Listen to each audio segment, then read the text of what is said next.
Man, what's going? I just had me a little thought real quick.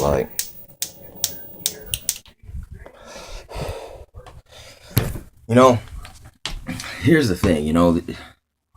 These people who are supposedly here to represent and teach and guide people in the Word of God are basically demand or holding God hostage. You know what I'm saying to people, and basically saying things like, "Listen, man, since I'm your leader, you need to donate me a jet, like like a $65 million jet." Okay.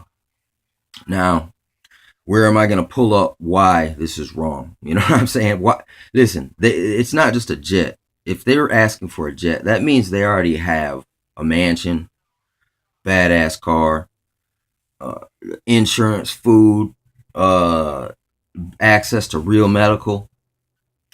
You know what I'm saying?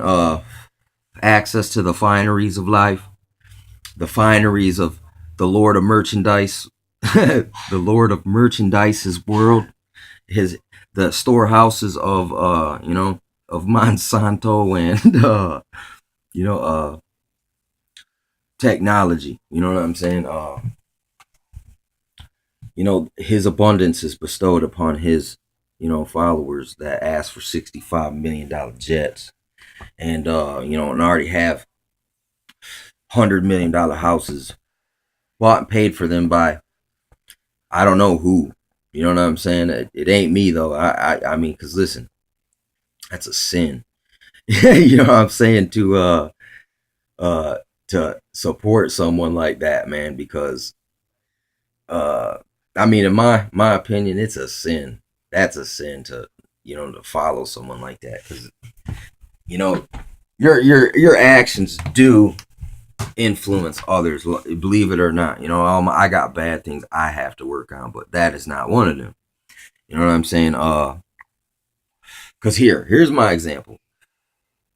Did Isaiah have a jet? You know what I'm saying? Just think about that.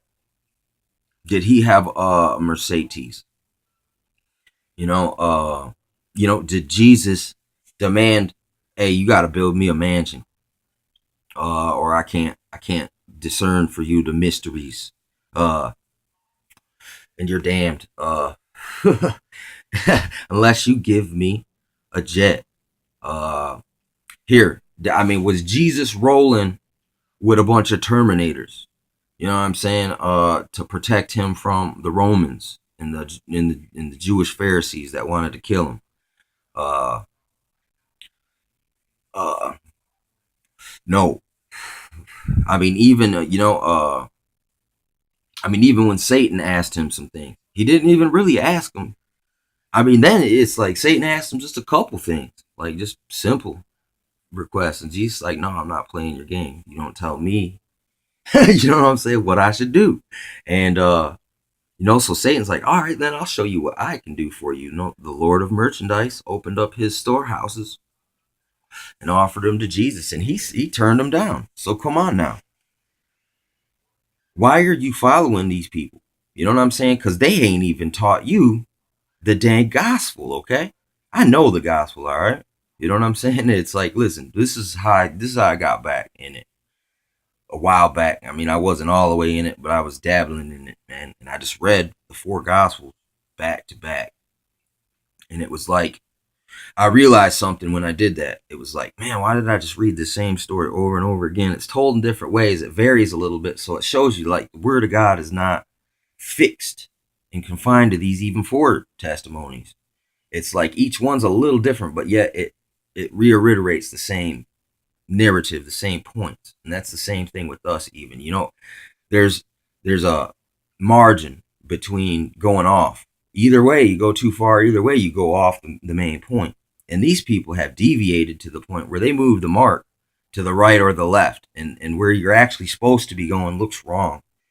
But it's just been deviated to the point where it's so deviated it seems right, I guess. But it's if you really just look at it with critical thinking and common sense, And then you'll go find, I mean, it's in there. It's all in there describing these situations. I just reiterated for you by understanding what it means and then how I'm applying it to what I see around me in my life and how they do not fit and how these are warnings that people are way off the mark. What the heck are you even following? Cause uh it's all jacked up.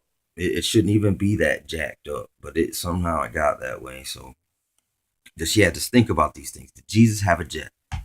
Did Jesus have a spy grid technology? Uh, you know, did he have life extension technology? Did he have nanobot terminators in his blood? You know what I'm saying? Think about these things, and he accomplished all that. That we still even just to even have discussion about it these many years later is pretty profound in itself. So I'm just saying, man, just come on, man, come on. Don't be so easy to deceive. Don't be so gullible. Not everyone who comes to you smiling is your friend. Not everyone who tells you good things is telling you the truth. You know what I'm saying? Not everyone who makes their promises to you keeps them. So look, just don't be no dummy.